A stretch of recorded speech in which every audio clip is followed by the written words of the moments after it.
A pounding headache drags you most of the way back to your senses. Your vision blurs and an acrid taste fills your parched mouth. The details of the room slowly come into focus, the sounds of an ongoing debate a distant echo. Are we simply going to wait? What if he never wakes up? Are those frilled collars stuffed in your ears? If the Watcher's mumblings are right, then Aethys is marching on Ukaizo. We have to move. In the brief silence, you hear Hazanui Karu's boots scrape against tile as she paces. He's seizing power from the very gods who betrayed him, destroying the wheel to make sure they never come back. She shakes her head and chuckles with grim appreciation. It's a coup, and we have to muster the strength to stop it. The unraveling of Kohopa from Tangaloa is our greatest test from the gods, I say. We must live to deserve the world they make for us. Onikaza rests her chin on her fist and considers. The assembled leaders turn their attentions away from each other in a prolonged and thoughtful silence. At last, you feel fully present and steady on your feet. The attention of the room abruptly shifts to you, filling the void with expectant whispers. I'm fine. It's okay. No one needed to worry about me too much. You bear witness to the work of the gods. It seems they are not finished with you yet. It seems you've been talking in your sleep about Aethys' plan to destroy the wheel. Our friends here are understandably concerned. He looks around awkwardly at the assembled leaders. Join our talks, I say. Rational discussion will gust away the ominous smoke rising from Ashen Maw. Onikaza gestures to you with an open palm. The dead fire is no stranger to cataclysm. We can survive by cleaving to a shared purpose, a greater good, Akira. She looks to each of the envoys in turn. For what else did the gods place us here? We who have ships and resources enough to make a difference. Castol glances around the room at the gathered parties, his brows climbing. What we need is brass. Rawatai has ships and cannons aplenty, but the only way I'm sending them is if... She breaks off at the boom of a door slamming open. Commotion echoes from the entrance hall as someone turns toward the noise. Her hand strays to her gun. The sound of approaching footsteps grows in volume as a courier scrambles into the throne room, panting and glistening with sweat. His mouth opens and closes like a fish gasping desperately for breath. Ships have formed the blockade around Queen's Birth. Their commander demands parley with Serpent's Crown. Whose ships? What? But what about our ships? I must get a message through to the captains.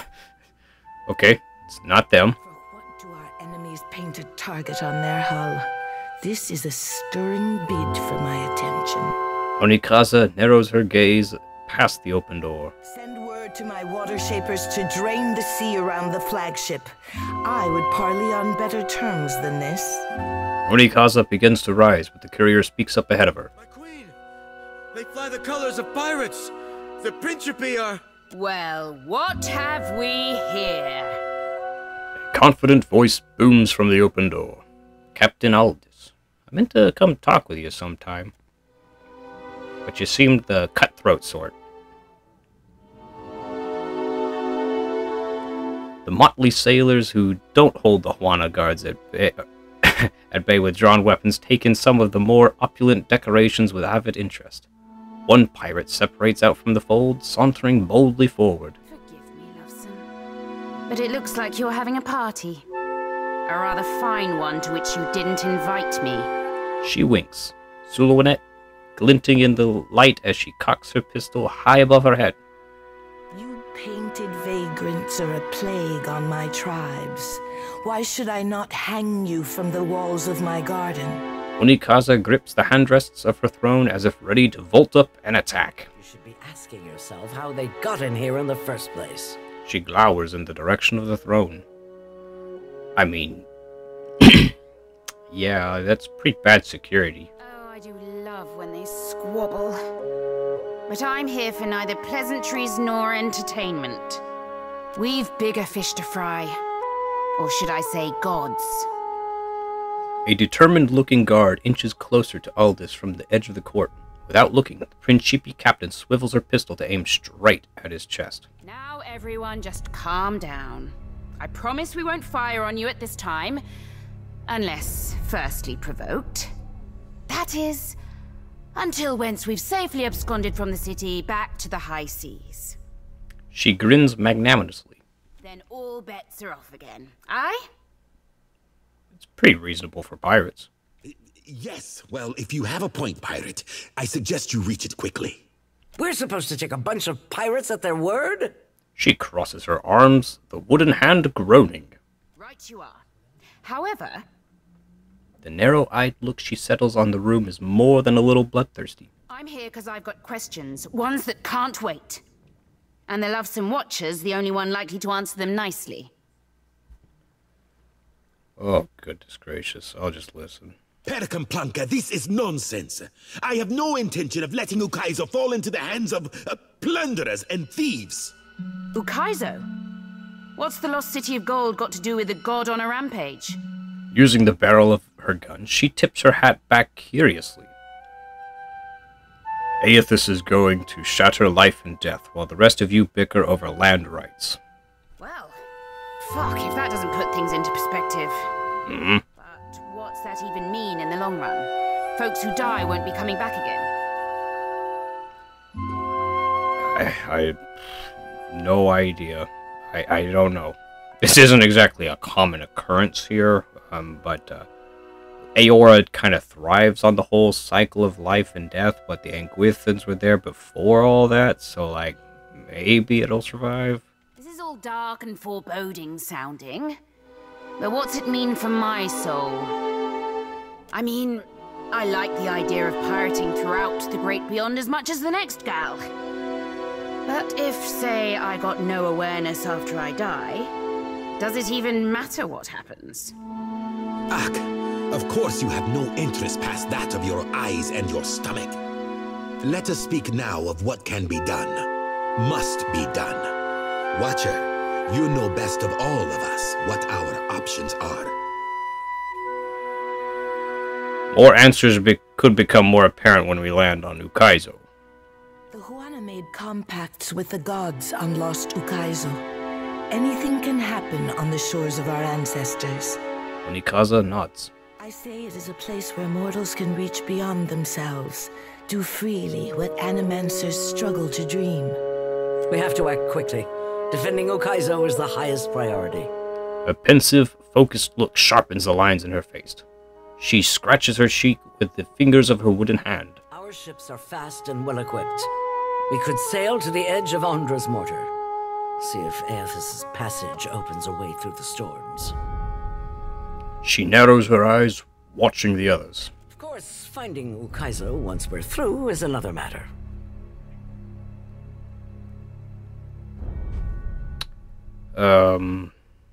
So it's Andra's mortar.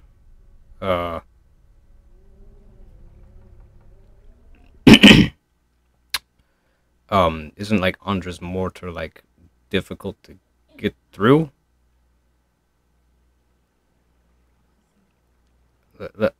Well, okay. I can sense Aethys in Andra's mortar. That's so. You just might be able to save us.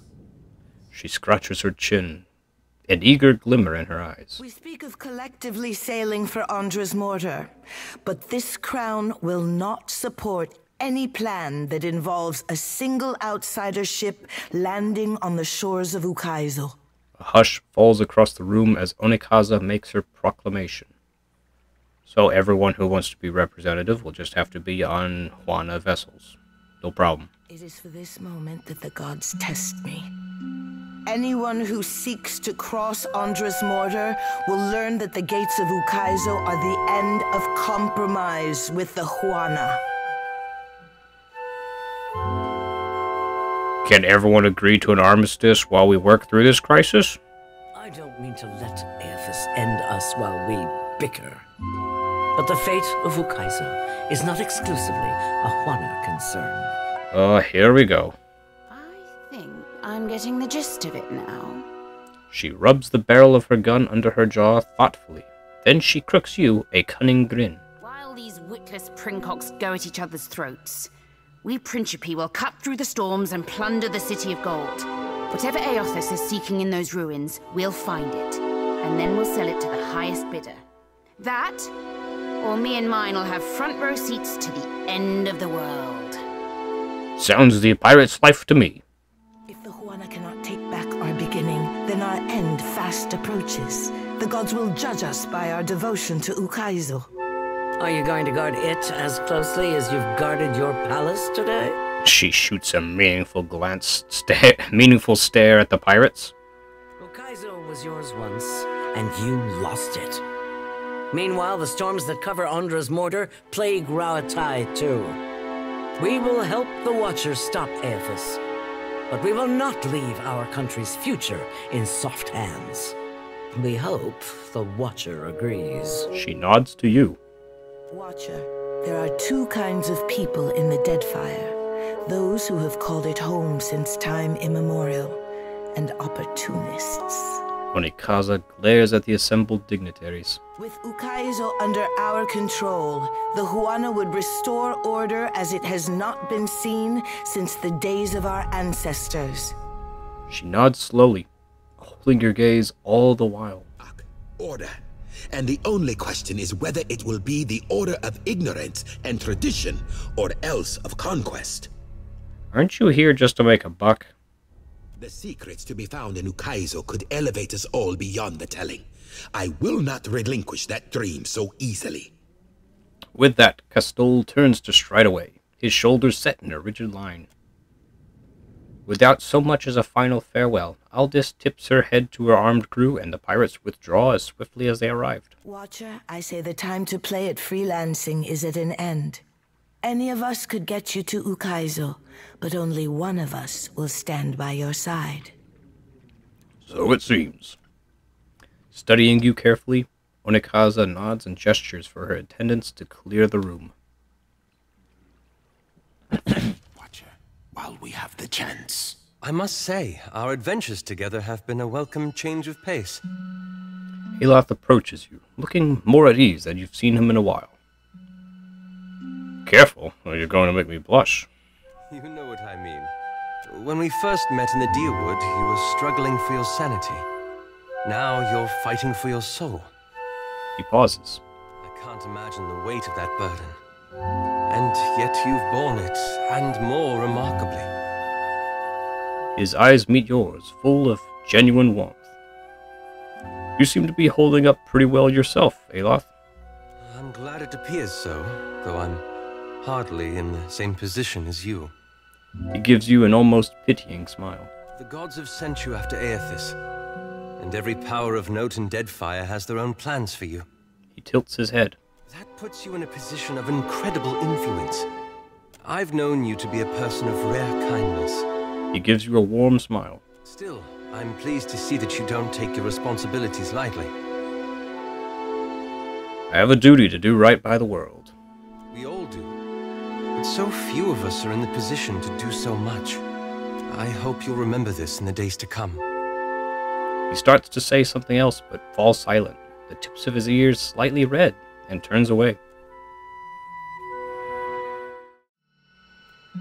So, starting off from all of that, let's go have a rest and a think at the... Oh, my favorite inn on the docks. You know, I keep getting notified of this burned book grows warm in your pack. Maybe we have another option.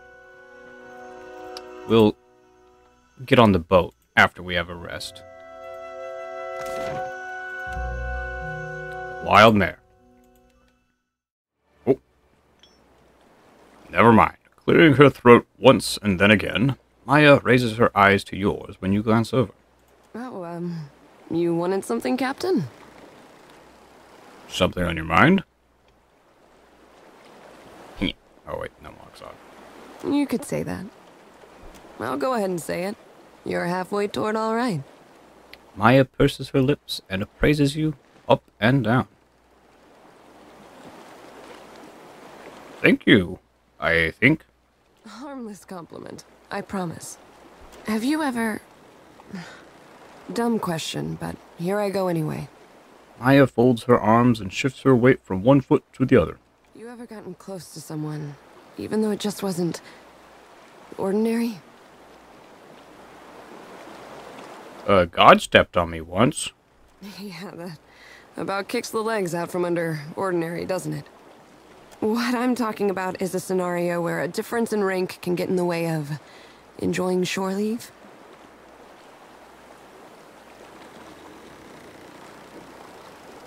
I haven't been a captain for very long, you know. Well, that's why we have these little chats. I'm just testing the direction of the wind here. Best not to overthink it. The winds are calm, but they've been known to shift unexpectedly. As winds do. She grins. I've enjoyed that sort of arrangement before. Nothing to suggest I won't enjoy it again someday. Maya plants her hands on her hip and smiles to herself. Hypothetically speaking, of course. Naturally. It's all hypothetical here. Well, I've laid out my thoughts. You must have a couple. I'm flattered, but let's keep this professional, Maya. Say no more. I'll give you some room to breathe. Come on, Ishi. Maya clucks her tongue to summon Ishiza, pushing you to the periphery of her attention. Well, I guess, followers have some things to say. But the book. A moment of your time, Watcher, if you will. The steward of Cadnua voices... oh, goodness. The steward of Cadnua's voice rises soft and evenly from a cracked bust. Yes, steward? Some of the hands discovered an unusual crate in the ship's hold. How did a crate get onto my ship unnoticed? Unfortunately, the ship lacks the defensive fortifications of Cadnua. A crate could have been slipped aboard at any of our ports of call, assuming it wasn't placed among our goods as we took on supplies. What kind of crate? It is roughly a yard to a side and labelled beans. The hands who noticed it were tasked by the cook to bring up ingredients for the evening's stew. So there wasn't beans in the crate, then? A wave of affirmation rolls from the steward, the spiritual equivalent of a nod. Oh, that sounds much more pressing. The hands left the crate in the hold if you wish to examine it. The bust falls into silence. Okay. I guess now the book can wait. Is that the crate we're talking about? Leave it to me. The sense of food, salt, spices, and drink mix with the stale odor of old grass, the musty stink of rats, and the ever-present fragrance of the sea. Sailor's life for me. The Defiant rocks gently, and you hear faint whispers, likely the quiet brushing of the winds against the sails. Not far in, you find the crate in question, its sides split by crowbars, the dry grass used as packing material spilled across the floor.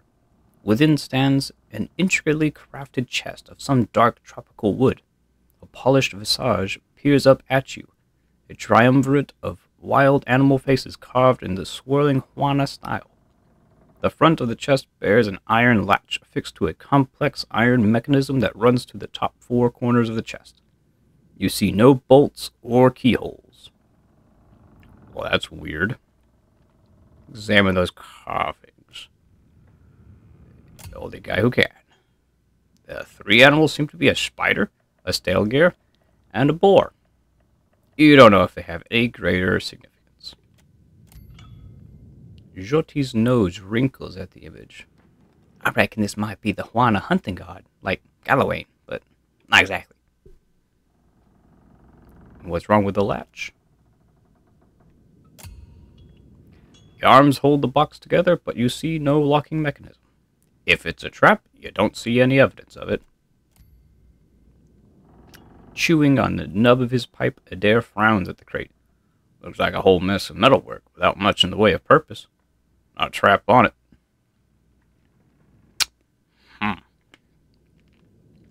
Alrighty, we'll open it. You turn the latch to the right, and a series of metal arms shift with it. The clasps holding the top of the chest come free, and you easily lift the lid. Laying within, cradled by dry grass, is an Amalwan head, the mottled flesh of its neck raggedly cut free from the rest of its body, wherever that might be. Is this supposed to be a threat, a warning? Jyoti peers down on the grim cargo. I can't say I was expecting a head, not even a little. Want me to fetch my lantern? As you peer down at the head, you feel a strange, prickling sensation along your skin. Soul energy rises from the crate, throbbing in the air in time with the beating of your heart. It begins to take shape before you. You can see me! It's really you, then, the captain of the Defiance. Watu? Your visage here reminds me a little bit of particular Davy Jones.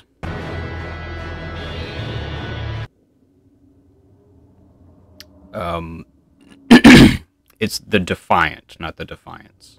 Oh, this is fantastic! How satisfying it is to know one did not give one's life in vain. What? I come from the island of Kazuwari, and we need your aid. What kind of aid do you need? Kazuwari is an island where the most skillful hunters, the most hardened explorers, the deadliest warriors all gather to earn Tuamawai's favor. The faces of the hunt. Huh. But Humaire, the island's caretaker, says the essence that sustains the island has sickened. Curdled, she called it. The animals, the trees, they all churn with anger and fear. Why ask me? What can I do about it that its caretaker can't? We need a watcher. No one else can talk to souls, Humaire said, and souls are our problem. You're a watcher, right? The watcher, the one who died and lived again, who speaks to the gods. That's the watcher we need.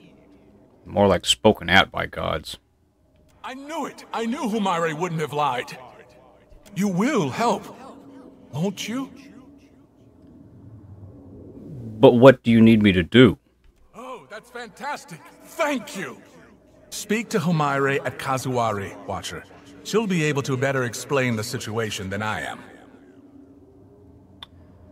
Where's Kazuwari? Kazuwari's a huge island west of Hasango. It's pretty hard to miss, what with the high cliffs and waterfalls. There's one thing you should know. The faces of the hunt jealously control who enters and leaves the island. But there's a waterfall on the southern side of the island that will allow you to sneak in, so long as you're circumspect. I guess you should also know. He grimaces. The island's residents might not take too kindly to your presence if you're found. They're, prickly bunch. So you tell me stealth or guns blazing? But I'm sure that won't be a problem for you. Unless you're talking about like prickly as in like porcupines. And then like, because it's the island residents, right? So whatever's living on the island. It could be just creatures. Helping people who don't want my help? Sounds like fun. They're really not so bad once you get to know them. They're almost nice. Sounds trained. Well, no, that's a lie. But Humaire's all right. Once we've arrived, I can help you find your way into the heart of the island. You know, if you want me to. I wouldn't want to presume. Right. In the meantime, I'll be here.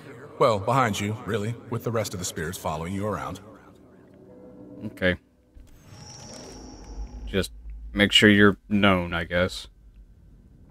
Well, now I can go and look at that burned book, which means inventory management. I think this is it. Burned Book of Law. Let's open the book. Back the spine of the old book, revealing blackened pages of dense, illegible text. The words recede into the shadows the longer you focus on them. Suddenly, the page widens to eclipse the world around you. A dark void stretches out on all sides. The air full of choking fumes that carry dying embers and curling flakes of ash. Something stirs in the darkness. An old woman steps forward, leering down at you from on high. Her smile is toothy and cruel. Her cheeks warp around it like melted candle wax.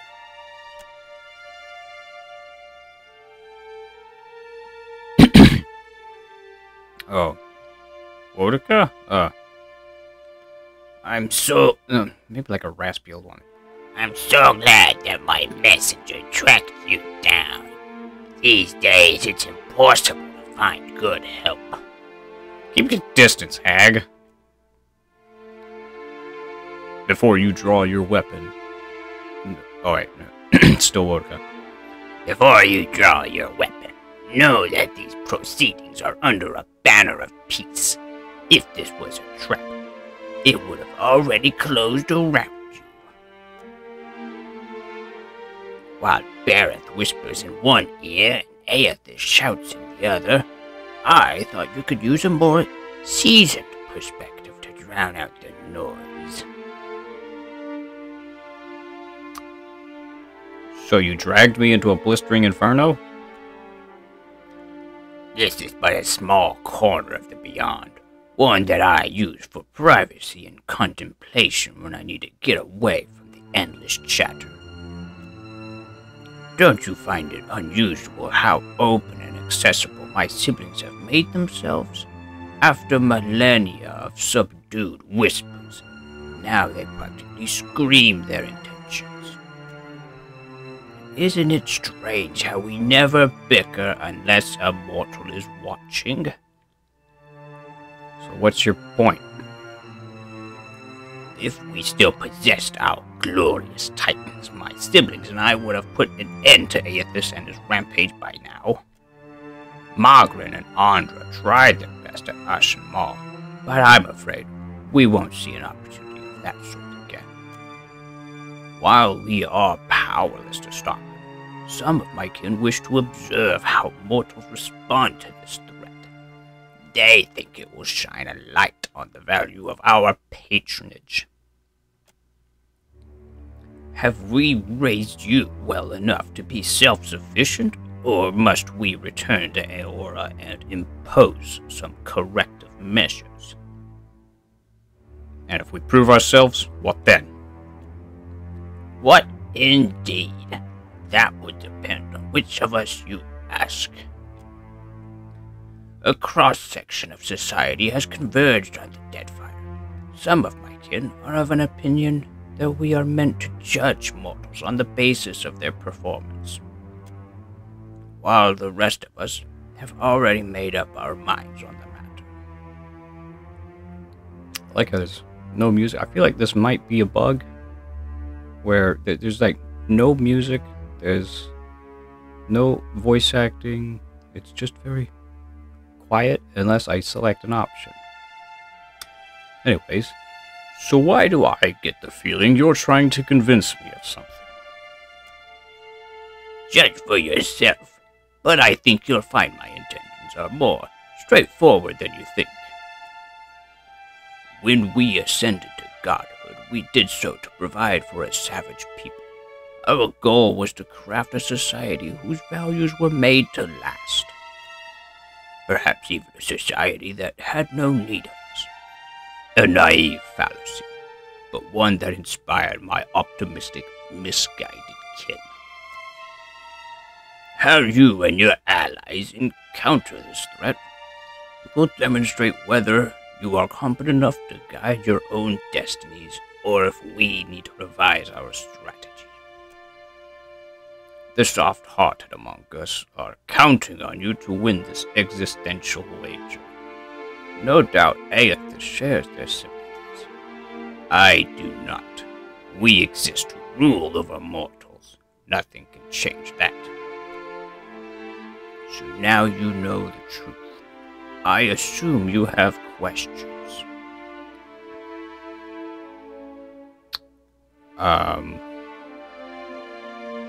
Yeah, I don't Okay, whatever. We'll speak again. Yes, I think we will. This is not the end of our discussion. You know how to find your way back to this place. Wotica nods stiffly. You feel her presence drift as a breeze, rustling as it goes. So Wotica just decided to tell me everything that I already knew and didn't really change anything. So now we can go and talk with companions and see their ideas and stuff on stuff. I got time. What are your thoughts on Aethys at the moment? It doesn't seem much different than Theos and Woodica, does he? Powerful beings thinking they know what's best for us, not caring the costs we pay. Yup. Starting to think we'd be better off without the gods. At least we'd know the messes were our own. To some degree. Does anyone but the gods know what's going on in Adair's head? Problems? I mean... Gaze downcast, Jyoti sighs. The tip of her tongue, a peak of dusky rose, dabs at the corner of her mouth, leaving a glimmer of wetness. He's a right fine fella. Kind, too. But a little old. Maybe you're a little young. Well, I mean, I probably shouldn't say that. You care for him, don't you? I do. I tried not to, but I can't hardly help it. She rushes through the confession with a soft blush and a nod.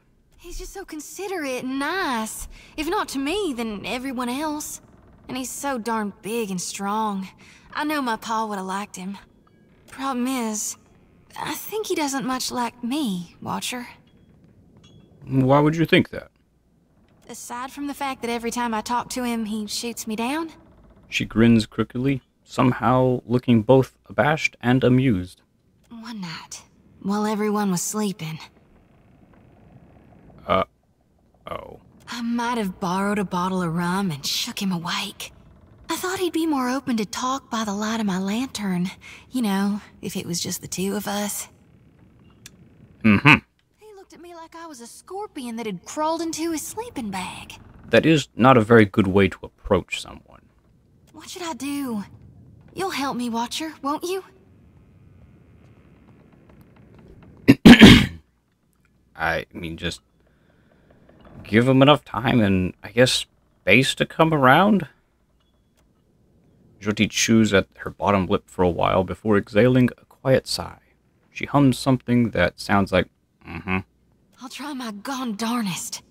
I can promise you that. I just...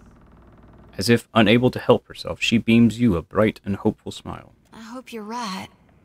Tell me what's on your mind. Sure thing, Watcher. You're the one pestering me. Okay. You know, it's up to you and Adair to sort it out, not me. Ukaizo. We are actually going to Ukaizo. Takehu turns his colorless gaze toward you, unfocused but full of concern. I think we might head for that island first. Well, I mean, you weren't there. Below decks, we got a visit from a spirit. He says their island needs help, but, like, the people don't want to really help, and it's about, you know, shoot, what was his name? It's kind of like Gallowayne, but, like, we may go there first. The tribes will look to me to bridge our past and our future. A heavy responsibility, I say. This should empower you, not paralyze you. The praise they showered on Ngati's chosen. Until now, it all seemed an empty gesture. Never a promise that I could fulfill. And I am no one's savior. It is not for an artist to save the tribes, I say. To work miracles. I want the tribes to grow on their own. My people deserve better than the promises of a handsome fish and his goddess mother. Ukaizo will show us the way. The tribes will find themselves again. He touches the spot on his forehead, his gaze unfocused with a momentary sense of awe. I would discover what our ancestors forgot. The Covenant is more important than ever. The tribes are unified but vulnerable. Ukaizo could make them strong again. I will give it thought. There is time enough for that, at least. He nods, weighing your words with care. Ukaizo should be the discovery of our lifetime. With the trading companies and the Principe ready to descend on each other, I wish the island had kept its secrets a while longer. He lets out a weary sigh. The world around you darkens, and once again you feel an insistent tug for your attention. The pool centering from Takehu's soul. It's Andra just trying to reach out to me again, that's alright. Pains me to see my boy so conflicted. Questions tear at his heart, and the ache reaches me even here. Andra props her jaw on her fist and regards you coolly. You're kinda quiet there, Andra. If you continue to encourage him, his life will grow more complicated. He will be the savior his people want. Someone to drag their past into the present. She shrugs as if the distinction is nothing to her. Empires have fallen since I favored the Huana with power and wisdom. How they wield it is their choice. Just see that my boy comes to no harm. Before you have a chance to react, Andra claps her hands, and her surroundings assert themselves once more. There is much to consider, and little time to decide our course. I fear that we will see the path before us before we are ready to walk it. Well, let us be off. I'll do my darndest to keep Takehu safe. He's a backline boy.